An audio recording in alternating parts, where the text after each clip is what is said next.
नमस्कार दोस्तों, स्वागत है आपका ग्राइंडिंग सक्सेस चैनल पर। दोस्तों, आज इस वीडियो में हम भारतीय साक्ष्य अधिनियम यानी बीएसए की कुछ महत्वपूर्ण धाराओं को देखेंगे। ठीक है, और ये इसका पार्ट 2 होगा। इससे पहले दोस्तों, मैंने इस टॉपिक पर एक वीडियो बनाई है पार्ट 1। यदि आपने अभी तक वो नहीं देखा है तो आई बटन पर उसका लिंक है, आप वहां से जाके उसको देख सकते हैं। ठीक है। धारा 47 में बात की गई है दांडिक मामलों में पूर्वतन अच्छाशील सुसंगत है, यानी in criminal cases previous good character relevant. तो इसमें बताया गया है जो भी दांडिक कार्रवाई है, जो भी क्रिमिनल प्रोसीडिंग्स है, उसमें यह तथ्य यानी यह जो फैक्ट है वह रिलेवेंट होगा कि जो अभियुक्त है, जो एक्यूज्ड पर्सन है, उसका कैरेक्टर गुड है, यानी उसका जो सील है, यानी उसका जो कैरेक्टर है वो अच्छा है। तो इस संबंध में बात कर रही है धारा 47 की जो भी दांडिक मामले हैं, जो भी क्रिमिनल प्रोसीडिंग्स है, उसमें एक अच्छा सील यानी एक गुड कैरेक्टर रेलेवेंट है, यानी सुसंगत है। ठीक है। नेक्स्ट है धारा 54 में बात की गई है मौखिक साक्ष्यों द्वारा तथ्यों का साबित किया जाना, यानी proof of facts by oral evidence. इसमें बताया गया है कि दस्तावेजों की जो अंतर्वस्तु है, यानी कंटेंट्स ऑफ जो डॉक्यूमेंट्स है, अंतर्वस्तु को बोलते हैं दोस्तों कंटेंट्स। ठीक है। तो दस्तावेजों की अंतर्वस्तु के सिवाय सभी जो तथ्य हैं, जितने भी फैक्ट्स हैं, जो तथ्य हैं, वे मौखिक साक्ष्य यानी उन्हें ओरल एविडेंस द्वारा साबित किया जा सकेगा। ठीक है। तो इस संबंध में बात कर रही है की धारा 54 की मौखिक साक्ष्यों द्वारा यानी ओरल एविडेंस के द्वारा तथ्यों का साबित किए जाने के संबंध में, यानी जो फैक्ट्स है उन्हें साबित किए जाने के संबंध में। ठीक है। नेक्स्ट है धारा 55 में बात की गई है मौखिक साक्ष्य का प्रत्यक्ष होना, यानी oral evidence to be direct. तो जो मौखिक साक्ष्य है, जो ओरल एविडेंस है, इसके प्रत्यक्ष होने के संबंध में बात की गई है धारा 55 में। ठीक है। इसमें बताया गया है मौखिक साक्ष्य जो है, जो ओरल एविडेंस है, वे सभी मामलों में, सभी मैटर में, चाहे वह कैसा भी हो, प्रत्यक्ष होगा यदि वह किसी देखे जा सकने वाले तथ्य के बारे में, यानी ऐसा कोई फैक्ट जिसे देखा जा सकता है, तो वह ऐसे साक्षी का ही साक्ष्य होगा, यानी ऐसे विटनेस का ही एविडेंस होगा जो यह कह रहा है कि उसने उसे देखा है। या किसी सुने जा सकने वाले फैक्ट के बारे में, ऐसा कोई फैक्ट, ऐसा कोई तथ्य जो सुने जा सकने वाला है, उसके बारे में वह ऐसे साक्षी का यानी ऐसे विटनेस का साक्ष्य होगा जो कहेगा, जो कहता है कि उसने उसे सुना है। ठीक है। तो इस संबंध में बात कर रहा है धारा 55 की मौखिक साक्ष्य का प्रत्यक्ष होना के संबंध में। नेक्स्ट है धारा 56 में बात की गई है दस्तावेजों की अंतर्वस्तु का सबूत, यानी proof of contents of documents के संबंध में। ठीक है। इसमें बताया गया है दस्तावेजों की जो भी डॉक्यूमेंट्स है, इनकी अंतर्वस्तु यानी जो इनका कंटेंट्स है, कंटेंट्स ऑफ डॉक्यूमेंट्स। तो जो दस्तावेजों की अंतर्वस्तु है, या तो वह प्राथमिक या द्वितीयक साक्ष्य द्वारा यानी प्राइमरी एविडेंस या सेकेंडरी एविडेंस द्वारा साबित की जा सकेगी। ठीक है। तो इस संबंध में बात कर रही है बीएसए यानी भारतीय साक्ष्य अधिनियम की धारा 56 दस्तावेजों की जो अंतर्वस्तु है यानी कंटेंट्स ऑफ डॉक्यूमेंट्स, इसके सबूत के संबंध में। ठीक है। नेक्स्ट है धारा 57 में प्राथमिक साक्ष्य यानी प्राइमरी एविडेंस के संबंध में बात की गई है। इसमें प्राइमरी एविडेंस यानी प्राथमिक साक्ष्य को बताया गया है। ठीक है। इसमें बताया गया है एक ही दस्तावेज यानी एक ही डॉक्यूमेंट्स की कई मूल प्रतियां यानी कई ओरिजिनल कॉपीज, यदि कोई दस्तावेज मूल प्रतियों में बनाया गया है तो प्रत्येक जो मूल प्रति होगी यानी प्रत्येक जो ओरिजिनल कॉपी होगी उस दस्तावेज का जो है प्राइमरी एविडेंस है। ठीक है। जैसे किसी एग्रीमेंट, यदि कोई एग्रीमेंट हुआ, उसकी 3 ओरिजिनल कॉपीज बनाई गई। अब एक ए के पास है, एक बी के पास है और एक सी के पास है, तो ये तीनों जो है मूल प्रतियां हैं यानी ओरिजिनल कॉपीज है। तो एक ही दस्तावेज यानी एक ही डॉक्यूमेंट की कई ओरिजिनल कॉपीज हैं, तो प्रत्येक जो ओरिजिनल कॉपी होगी वो जो है प्राइमरी एविडेंस होगी यानी प्राथमिक साक्ष्य होगी। ठीक है। इसी में बताया गया है कोई इलेक्ट्रॉनिक या डिजिटल रिकॉर्ड यदि बनाया गया है और उसे एक साथ या बाद में कई फाइल्स में जैसे स्टोर किया गया, तो उन फाइल्स में जो भी वो फाइल्स है उनमें से जो प्रत्येक फाइल है वो प्राइमरी एविडेंस हो सकती है। ठीक है, जैसे किसी ने क्या हुआ कि सीसीटीवी फुटेज रिकॉर्ड की, अब वही फुटेज अगर अलग अलग डिजिटल फाइल में सुरक्षित है तो वो क्या कहलाएंगी, प्राइमरी एविडेंस यानी प्राथमिक साक्ष्य होंगे। ठीक है, तो ये धारा 57 में प्राथमिक साक्ष्य यानी प्राइमरी एविडेंस को बताया गया है। नेक्स्ट है धारा 58। धारा 58 में द्वितीयक साक्ष्य यानी सेकेंडरी एविडेंस को बताया गया है। इसमें बताया गया है कि द्वितीयक साक्ष्य यानी जो सेकेंडरी एविडेंस है वो क्या क्या होंगे, तो इसमें जो भी सर्टिफाइड कॉपीज हैं यानी जो भी प्रमाणित प्रतियां हैं, प्रतियां बोलते हैं दोस्तों कॉपीज को, प्रति, ठीक है, तो सर्टिफाइड कॉपीज हो गई, या किसी ओरिजिनल यानी मूल से बनाई गई या उससे तुलना की गई कोई प्रति होगी यानी उससे ओरिजिनल से बनाई गई कोई कॉपी होगी, वह सेकेंडरी एविडेंस होगा।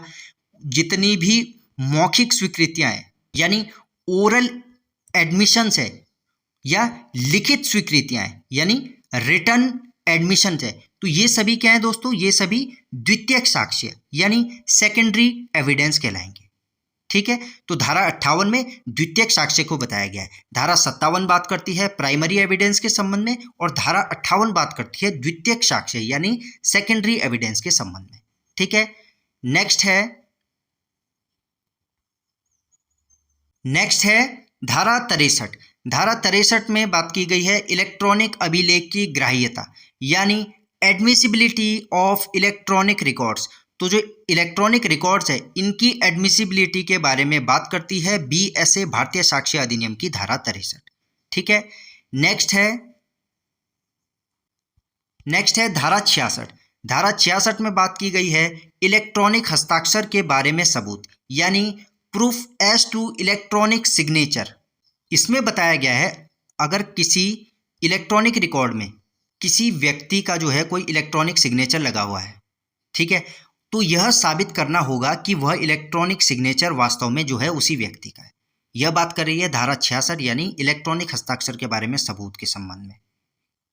ठीक है, अब जैसे दोस्तों इसका एग्जाम्पल है, माना एक व्यक्ति है, इसने एक इलेक्ट्रॉनिक जो है डॉक्यूमेंट बनाया और उस पर जो है ए का जो है इलेक्ट्रॉनिक जो है सिग्नेचर लगा हुआ है। अब यदि वह जो डॉक्यूमेंट है जो इसने बनाया है यदि वह कोर्ट में पेश हो गया और कोई कहता है कि यह जो सिग्नेचर है, ये जो इलेक्ट्रॉनिक सिग्नेचर है ये ए का ही है, तो कोर्ट में साबित करना होगा कि जो ये इलेक्ट्रॉनिक सिग्नेचर है यह ए ने ही किया है। ठीक है, तो इस संबंध में बात कर रही है धारा 66 इलेक्ट्रॉनिक सिग्नेचर यानी इलेक्ट्रॉनिक हस्ताक्षर के बारे में सबूत के संबंध में। ठीक है, नेक्स्ट है धारा 73। धारा 73 में बात की गई है डिजिटल हस्ताक्षर के सत्यापन के बारे में सबूत यानी proof as to verification of digital signature. तो जो डिजिटल हस्ताक्षर है, जो डिजिटल सिग्नेचर है, इसके वेरिफिकेशन के बारे में जो सबूत है उसके संबंध में बात कर रही है धारा 73।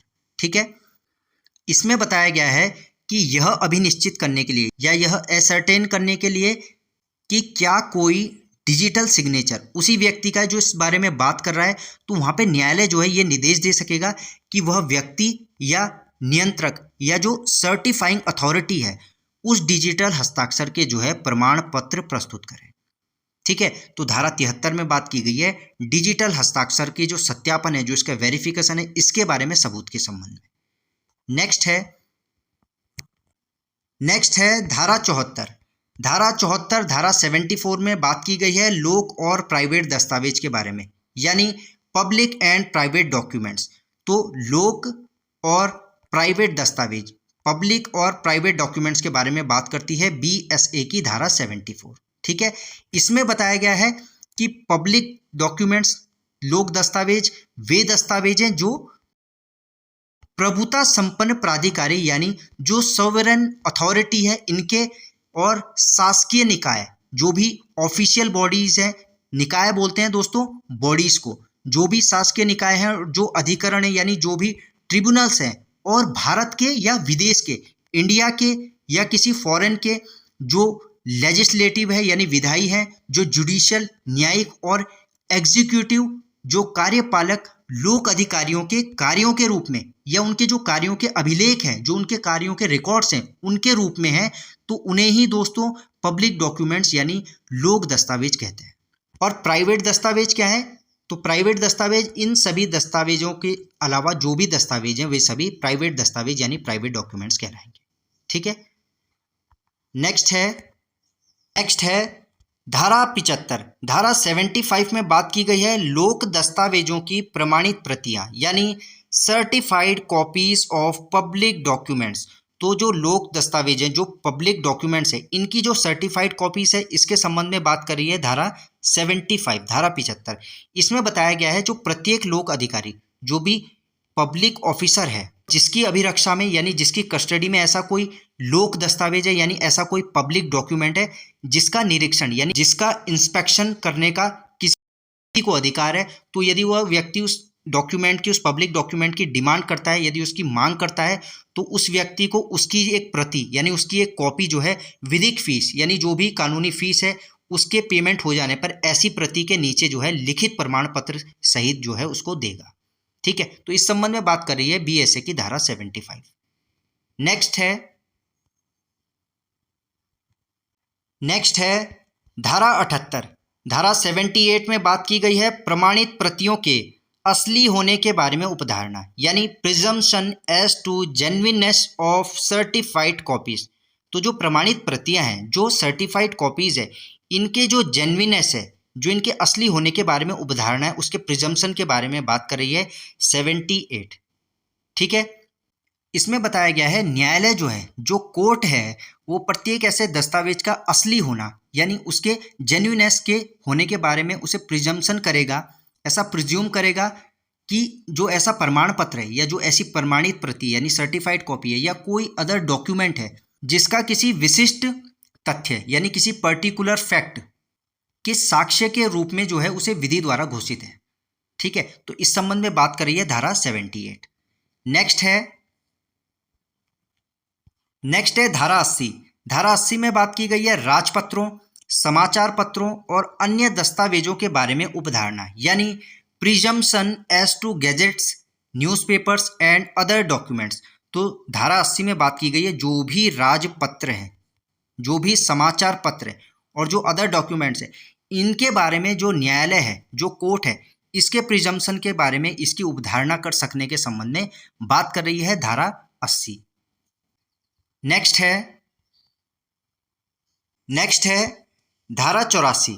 धारा 84 में बात की गई है मुख्तारनामों के बारे में उपधारणा यानी presumption as to powers of attorney. तो जो मुख्तारनामे हैं, मुख्तारनामा बोलते हैं दोस्तों पावर्स ऑफ अटॉर्नी को, तो मुख्तारनामों के बारे में जो न्यायालय द्वारा इसकी उपधारणा है, इसके संबंध में जो बात करती है वह धारा 84 में बताई गई है। ठीक है, नेक्स्ट है धारा 92। धारा 92 में बात की गई है 30 वर्ष पुराने दस्तावेजों के बारे में उपधारणा यानी presumption as to documents 30 years old. तो जो 30 वर्ष पुराने जो 30 ईयर्स ओल्ड डॉक्यूमेंट्स है, इनके जो बारे में उपधारणा है, इनका जो प्रिजम्पशन है, इस संबंध में बात कर रही है धारा 92 यानी धारा 92।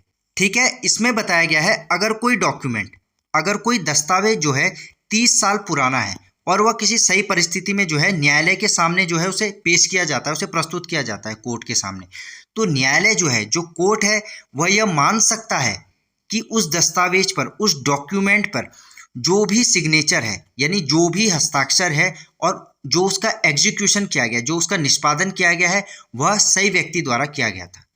ठीक है, तो इस संबंध में बात कर रही है धारा 92, धारा 92 की 30 वर्ष पुराने दस्तावेजों के बारे में जो उपधारणा है, जो प्रिजम्पशन है, इस संबंध में बात कर रहा है। ठीक है, नेक्स्ट है धारा 93। धारा 93 में बात की गई है 5 वर्ष पुराने इलेक्ट्रॉनिक अभिलेख के बारे में उपधारणा यानी presumption as to electronic records 5 years old. तो जो 5 वर्ष पुराने यानी 5 साल पुराने जो इलेक्ट्रॉनिक अभिलेख हैं, इलेक्ट्रॉनिक जो रिकॉर्ड्स हैं, अभिलेख को बोलते हैं दोस्तों रिकॉर्ड्स, तो जो 5 साल पुराने इलेक्ट्रॉनिक रिकॉर्ड है, इनके बारे में जो उपधारणा है, इनके बारे में जो प्रिजम्पशन है, इस संबंध में बात की गई है धारा 93 में, धारा 93 में। ठीक है, इसमें बताया गया है जैसे कोई इलेक्ट्रॉनिक डॉक्यूमेंट या रिकॉर्ड है जिसमें किसी व्यक्ति का जो है, जिसमें किसी व्यक्ति का इलेक्ट्रॉनिक जो सिग्नेचर है, अब वह रिकॉर्ड यदि कोर्ट में प्रस्तुत किया जाता है, यदि उसे कोर्ट में प्रस्तुत किया जाता है, तो कोर्ट जो है वह परिस्थितियों के अनुसार उपधारणा कर सकता है कि जो इलेक्ट्रॉनिक सिग्नेचर है वह उस व्यक्ति द्वारा या उसके द्वारा जो प्राधिकृत है, यानी उसके द्वारा जो ऑथराइज्ड पर्सन है उस व्यक्ति द्वारा जो है किया गया था। ठीक है, तो इस संबंध में बात करती है धारा 93। नेक्स्ट है धारा 104। धारा 104 में बात की गई है सबूत का भार यानी बर्डन ऑफ प्रूफ के संबंध में। तो जो BSA भारतीय साक्ष्य अधिनियम की धारा है यह बर्डन ऑफ प्रूफ को बताती है। ठीक है, तो इसमें बताया गया है जो कोई व्यक्ति न्यायालय से यानी कोर्ट से यह चाहता है कि वह किसी ऐसे विधिक अधिकार या कानूनी अधिकार या दायित्व के बारे में निर्णय दे जो उन तथ्यों, जो उन फैक्ट्स के अस्तित्व पर निर्भर करता है जिनके बारे में वो कह रहा है कि ये फैक्ट्स सत्य है, तो उस व्यक्ति को यह साबित करना होगा कि जो उन तथ्यों का, जिन फैक्ट्स के बारे में वह बात कर रहा है कि उन तथ्यों का अस्तित्व है। और जब कोई व्यक्ति जो है किसी तथ्य का अस्तित्व साबित करने के लिए आबद्ध है, यानी उस व्यक्ति को वो फैक्ट जो है साबित करने होंगे कि ये जो फैक्ट हैं ये एग्जिस्ट करते हैं, इनका अस्तित्व है, इन्हें साबित करने के लिए वह आबद्ध है, वह बाउंड है, तब यह कहा जाता है कि जो उस व्यक्ति पर सबूत का भार है यानी बर्डन ऑफ प्रूफ है। ठीक है, जैसे दोस्तों ए नाम का एक व्यक्ति है, अब यह न्यायालय से चाहता है या कोर्ट से यह चाहता है कि बी को उस अपराध के लिए दंडित करने का निर्णय दे जिसके बारे में ए कह रहा है कि बी ने वह अपराध किया है। तो ए को यह साबित करना होगा कि बी ने वह अपराध किया है। अब ए जो है चाह रहा है न्यायालय से, यह डिजायर रख रहा है कोर्ट से कि वह जो है बी को उसके अपराध के लिए दंडित करने का जो है निर्णय दे जिसके बारे में जो है ए कह रहा है बी के बारे में कि बी ने यह अपराध किया है। तो ए को यह साबित करना होगा कि बी ने वह अपराध किया है, तो यहाँ पे जो बर्डन ऑफ प्रूफ है वो ए पर आएगा। ठीक है, यही बात कर रही है दोस्तों धारा 104 यानी सबूत के भार के संबंध में। नेक्स्ट है धारा 105। धारा 105 में बात की गई है सबूत का भार किस पर होता है, यानी ऑन हुम बर्डन ऑफ प्रूफ लाइज। इसमें बताया गया है कि किसी भी वाद, किसी भी सूट में या किसी कार्यवाही में सबूत का जो भार है, जो बर्डन ऑफ प्रूफ है, वह उस व्यक्ति पर होता है जो असफल हो जाएगा यदि दोनों में से किसी भी ओर से कोई साक्ष्य न दिया जाए। ठीक है, जैसे दोस्तों, जैसे इसका एग्जाम्पल है, जैसे ए नाम का व्यक्ति है, यह बी नाम के व्यक्ति के खिलाफ कोई सूट दायर करता है, कोई वाद लाता है कि बी नाम का व्यक्ति जिस जमीन पर कब्जा किए बैठा है वह ए की है। अब ए नाम का व्यक्ति यदि इस संबंध में कोई एविडेंस, कोई साक्ष्य प्रस्तुत नहीं करता तो बी नाम का व्यक्ति जिस जमीन पर कब्जा किए बैठा है वह उसका हकदार होगा। तो यहाँ पे जो बर्डन ऑफ प्रूफ है वह ए नाम के व्यक्ति पर है कि उसे साबित करना होगा कि जिस व्यक्ति पर बी कब्जा किए बैठा है, जिस जमीन पर बी व्यक्ति कब्जा किए बैठा है वह ए नाम के व्यक्ति की है। तो यहाँ पे जो बर्डन ऑफ प्रूफ है, जो सबूत का भार है, वह ए पर होगा। ठीक है, तो यही बात कर रही है दोस्तों धारा 105 कि सबूत का भार किस पर होता है, ऑन हुम बर्डन ऑफ प्रूफ लाइज। ठीक है, तो इसमें यही बताया गया है जो सबूत का भार है वह किस पर होगा। तो ए को यहाँ पे ये सबूत प्रस्तुत करने होंगे, ए को यहाँ पे कि जिस जमीन पर बी हक करके या कब्जा करके बैठा है वह ए नाम के व्यक्ति की है। ठीक है, तो जो सबूत का भार है वह ए पर होगा। नेक्स्ट है धारा 118।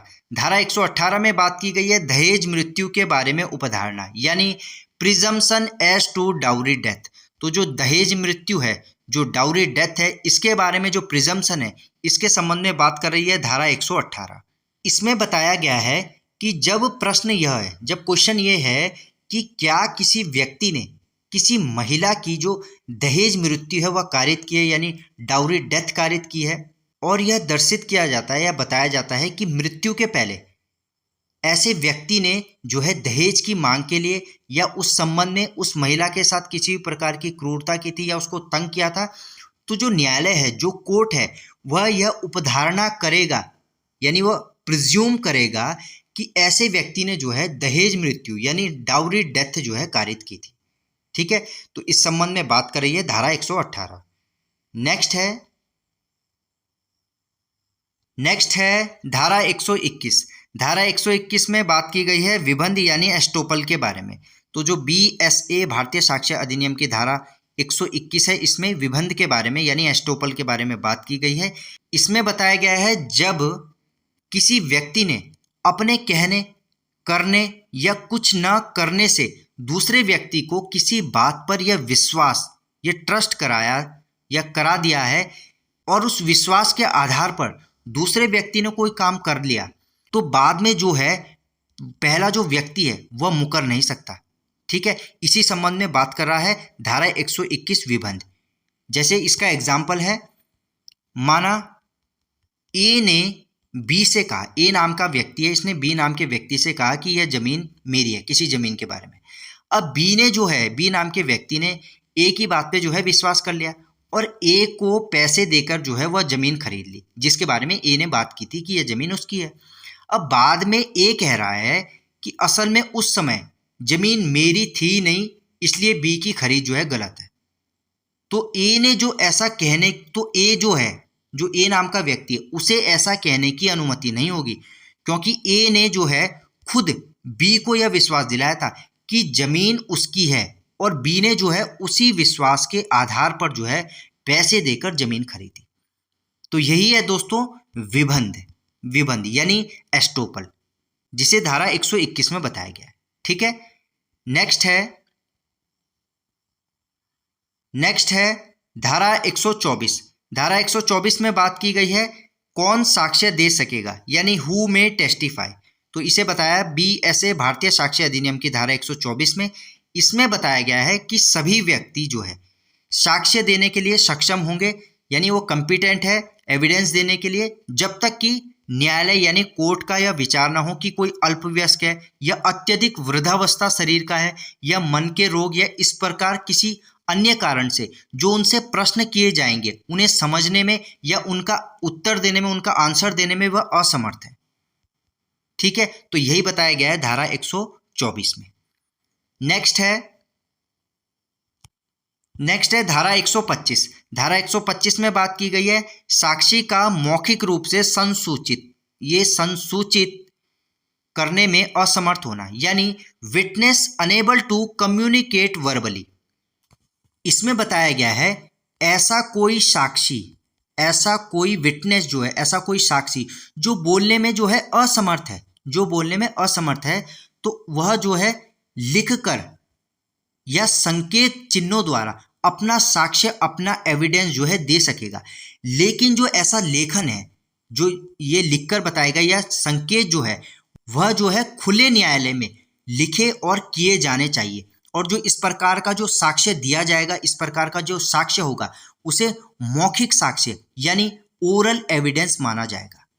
ठीक है, और यदि साक्षी जो है, यदि विटनेस जो है वर्बली जो है कम्युनिकेट करने में असमर्थ है, यदि वो मौखिक रूप से संसूचित करने में असमर्थ है, तो जो कोर्ट है, जो न्यायालय है, वह किसी विशेष शिक्षक की जो है सहायता लेगा और जो ऐसा कथन है, ऐसे कथन की जो है एक वीडियो फिल्म जो है तैयार की जाएगी।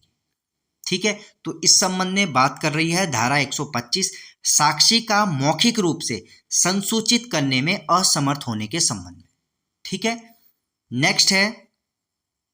नेक्स्ट है धारा 131। धारा 131 में बात की गई है अपराधों के करने के बारे में सूचना, यानी information as to commission of offences.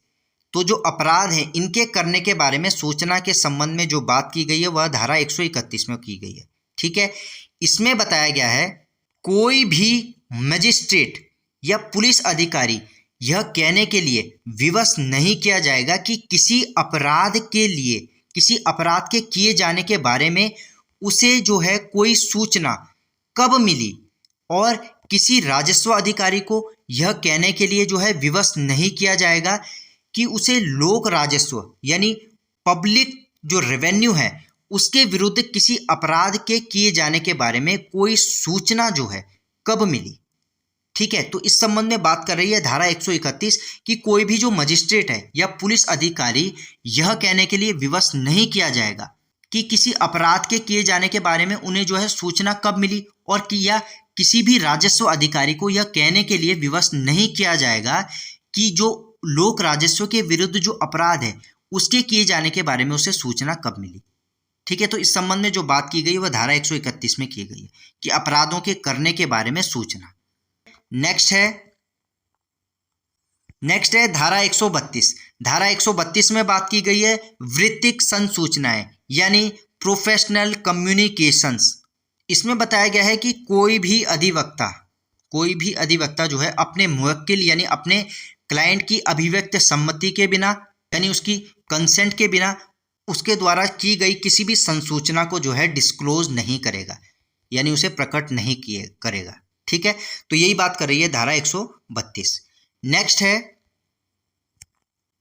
है धारा 134। धारा 134 में बात की गई है विधि सलाहकारों से गोपनीय संसूचना यानी confidential communication with legal advisers. इसमें बताया गया है कि कोई भी व्यक्ति किसी गोपनीय संसूचना को यानी किसी भी कॉन्फिडेंशियल कम्युनिकेशन को जो उसके और उसके विधि सलाहकार यानी उसके लीगल एडवाइजर के बीच हुई है, न्यायालय यानी कोर्ट को प्रकट करने के लिए उसे विवश नहीं किया जाएगा यानी उसे कंपेल नहीं किया जाएगा जब तक कि वह अपने को साक्षी के तौर पर यानी विटनेस के तौर पर प्रस्तुत न कर दे। ठीक है, तो इसी संबंध में बात कर रही है धारा 134 धारा 134 की विधि सलाहकारों से गोपनीय संसूचना के संबंध में। नेक्स्ट है धारा 139। धारा 139 में बात की गई है साक्ष्यों की संख्या यानी नंबर ऑफ विटनेसेस के संबंध में। तो जो BSA भारतीय साक्ष्य अधिनियम की धारा 139 है, यह साक्ष्यों की संख्या के संबंध में बात कर रही है। इसमें बताया गया है किसी मामले में किसी तथ्य को यानी किसी फैक्ट को साबित करने के लिए साक्ष्यों की यानी जो विटनेसेस है इनकी कोई विशिष्ट संख्या बताई नहीं गई है या अपेक्षित नहीं की गई है, यानी कोई भी ऐसा पर्टिकुलर नंबर नहीं है विटनेसेस के बारे में। ठीक है, तो यही बात की गई है धारा 139 में। नेक्स्ट है धारा 142। धारा 142 में बात की गई है साक्ष्यों की परीक्षा। दोस्तों ये छोटी ई की मात्रा होगी। साक्ष्यों की परीक्षा यानी एग्जामिनेशन ऑफ विटनेसेस। तो साक्ष्यों की परीक्षा के संबंध में जो बात कर रही है वह है धारा 142। इसमें बताया गया है किसी साक्षी यानी किसी विटनेस की उस पक्षकार द्वारा परीक्षा यानी उस पार्टी द्वारा परीक्षा जो उसे बुलाता है वह उसकी मुख्य परीक्षा कहलाएगी यानी एग्जामिनेशन इन चीफ कहलाएगी। ठीक है, और यदि किसी साक्षी की किसी विटनेस की प्रतिपक्षी द्वारा जो दी गई परीक्षा यानी जो एडवर्स पार्टी द्वारा दी गई जो परीक्षा है वह उसकी प्रति परीक्षा यानी क्रॉस एग्जामिनेशन कहलाएगी। और यदि किसी साक्षी की प्रति परीक्षा यानी उसकी क्रॉस एग्जामिनेशन के बाद उसकी उस पक्षकार द्वारा परीक्षा जिसने उसे बुलाया था वह उसकी पुनः परीक्षा यानी री एग्जामिनेशन कहलाएगा। ठीक है, तो इस संबंध में बात कर रही है धारा 142 साक्ष्यों की परीक्षा के संबंध में। नेक्स्ट है धारा 150। धारा 150 में बात की गई है साक्षी को उत्तर देने के लिए कब विवश किया जाए यानी when witness to be compelled to answer. तो जो विटनेस है इसे जो जवाब है इसे जो उत्तर देने के लिए कब कंपेल किया जाएगा, कब विवश किया जाएगा, इस संबंध में बात कर रही है भारतीय साक्ष्य अधिनियम की धारा 150। ठीक है, नेक्स्ट है धारा 151। धारा 151 में बात की गई है न्यायालय विनिश्चित करेगा कि कब प्रश्न पूछा जाएगा और साक्षी को उत्तर देने के लिए कब विवश किया जाएगा। तो court to decide when question shall be asked and when witness compelled to answer. तो यह न्यायालय विनिश्चित करेगा यानी यह कोर्ट डिसाइड करेगा कि कब प्रश्न पूछा जाएगा और कब जो विटनेस है जो साक्षी है उसे उत्तर देने के लिए विवश किया जाएगा। इस संबंध में बात कर रही है धारा 151 धारा 151। ठीक है, नेक्स्ट है धारा 154। धारा 154 में बताया गया है अशिष्ट और कलंकात्मक प्रश्न यानी इनडिसेंट एंड स्कैंडलस क्वेश्चंस। तो अशिष्ट और कलंकात्मक प्रश्न के संबंध में बात कर रही है धारा 154। इसमें बताया गया है जो न्यायालय है जो कोर्ट है वह किन्हीं प्रश्नों का या पूछताछों का जिन्हें वह अशिष्ट या कलंकात्मक समझता है, चाहे ऐसे प्रश्न या पूछताछ न्यायालय के समक्ष प्रश्नों को कुछ प्रभावित करने की जो प्रवृत्ति रखते हैं, तो न्यायालय उन्हें निषेध कर सकेगा यानी उन्हें निषेध कर सकने के संबंध में बात कर रही है धारा 154 ऐसे अशिष्ट और कलंकात्मक प्रश्न को, जब तक कि वे विवाद्यक तथ्य जो भी फैक्ट्स इन इशू है या उन विषयों के संबंध में जिनके बारे में वो आवश्यक है कि जो फैक्ट्स इन इशू है वो एग्जिस्ट करते हैं, जब तक कि वो इस संबंध में आवश्यक ना हो। ठीक है, तो अशिष्ट और कलंकात्मक प्रश्नों के निषेध कर सकने के संबंध में जो ये बात कर रही है वह धारा 154 है। ठीक है, नेक्स्ट है धारा 155। धारा 155 में बात की गई है अपमानित या शुद्ध करने के लिए आश्रित प्रश्न, यानी क्वेश्चंस इंटेंडेड टू इंसल्ट और एनॉय।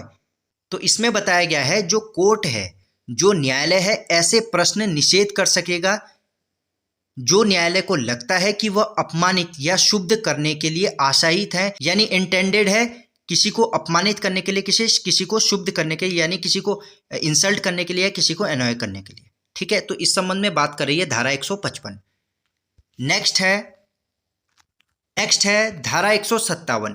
धारा 157 में बात की गई है पक्षकार द्वारा अपने ही साक्षी से प्रश्न, यानी question by party to his own witness. तो जो पक्षकार है उसके द्वारा अपने ही साक्षी से, अपने ही विटनेस से प्रश्न के संबंध में बात कर रही है धारा 157। तो इसमें बताया गया है जो न्यायालय है, जो कोर्ट है, वह उस व्यक्ति को, जो साक्षी को, यानी जो विटनेस को बुलाता है, उस साक्षी से कोई ऐसे प्रश्न करने की अपने विवेकानुसार, अपने विवेक के अनुसार जो है उसे अनुमति दे सकेगा जो प्रतिपक्षी, यानी जो एडवर्स पार्टी द्वारा प्रति परीक्षा में जो है किए जा सकते हैं। ठीक है, तो इस संबंध में बात कर रही है धारा 157। नेक्स्ट है धारा 168। धारा 168 में बात की गई है प्रश्न करने या प्रस्तुत करने का आदेश देने की न्यायाधीश की शक्ति, यानी जजेस पावर टू पुट क्वेश्चंस और ऑर्डर प्रोडक्शन। तो जो प्रश्न करने या प्रस्तुत करने का आदेश है, इसमें न्यायाधीश की शक्ति के संबंध में बात की गई है। ठीक है, नेक्स्ट है धारा 169। धारा 169 में बात की गई है साक्ष्य की अनुचित स्वीकृति या अस्वीकृति के लिए नवीन विचारण नहीं होगा, यानी no new trial for improper admission और रिजेक्शन ऑफ एविडेंस। तो जो साक्ष्य है, जो एविडेंस है, उसकी अनुचित स्वीकृति या अस्वीकृति के लिए जो है कोई नया विचारण, कोई नया ट्रायल नहीं होगा। इस संबंध में बात कर रही है धारा 169, धारा 169। ठीक है, इसमें बताया गया है जैसे यदि कोर्ट ने ऐसा साक्ष्य, ऐसा एविडेंस भी स्वीकार कर लिया जिसे स्वीकार नहीं करना चाहिए था, या कोर्ट ने ऐसा साक्ष्य, ऐसा एविडेंस स्वीकार नहीं किया जिसे स्वीकार किया जा सकता था, लेकिन सिर्फ इस गलती के कारण जो है मुकदमे का दोबारा ट्रायल नहीं होगा, अगर इस गलती से फैसले पर वास्तव में कोई असर नहीं पड़ा। ठीक है, तो इस संबंध में बात कर रही है धारा 169। इसमें जैसे एग्जाम्पल है, जैसे दोस्तों इसका एग्जाम्पल है, जैसे ए नाम का कोई व्यक्ति है, इस पर चोरी का मुकदमा है।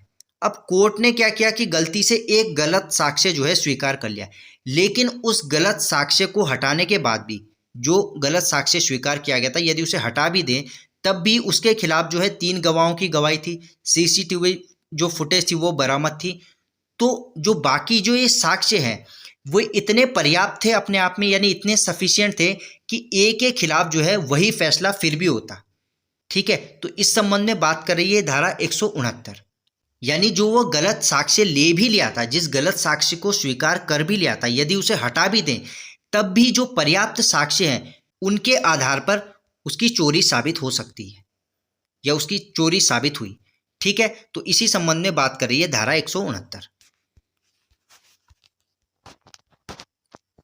ठीक है, तो दोस्तों ये था भारतीय साक्ष्य अधिनियम यानी BSA से संबंधित कुछ महत्वपूर्ण धाराएं। ठीक है, इस वीडियो के दोस्तों PDF नोट्स आपको मेरे टेलीग्राम चैनल पर मिल जाएंगे, जिसका लिंक मैं इस वीडियो के डिस्क्रिप्शन बॉक्स और कमेंट बॉक्स में पिन कर दूंगा। आप वहां से जाकर इस वीडियो के PDF नोट्स डाउनलोड कर सकते हो। ठीक है, तो मिलते हैं दोस्तों आपसे ऐसी ही एक और वीडियो में एक नए टॉपिक के साथ। धन्यवाद।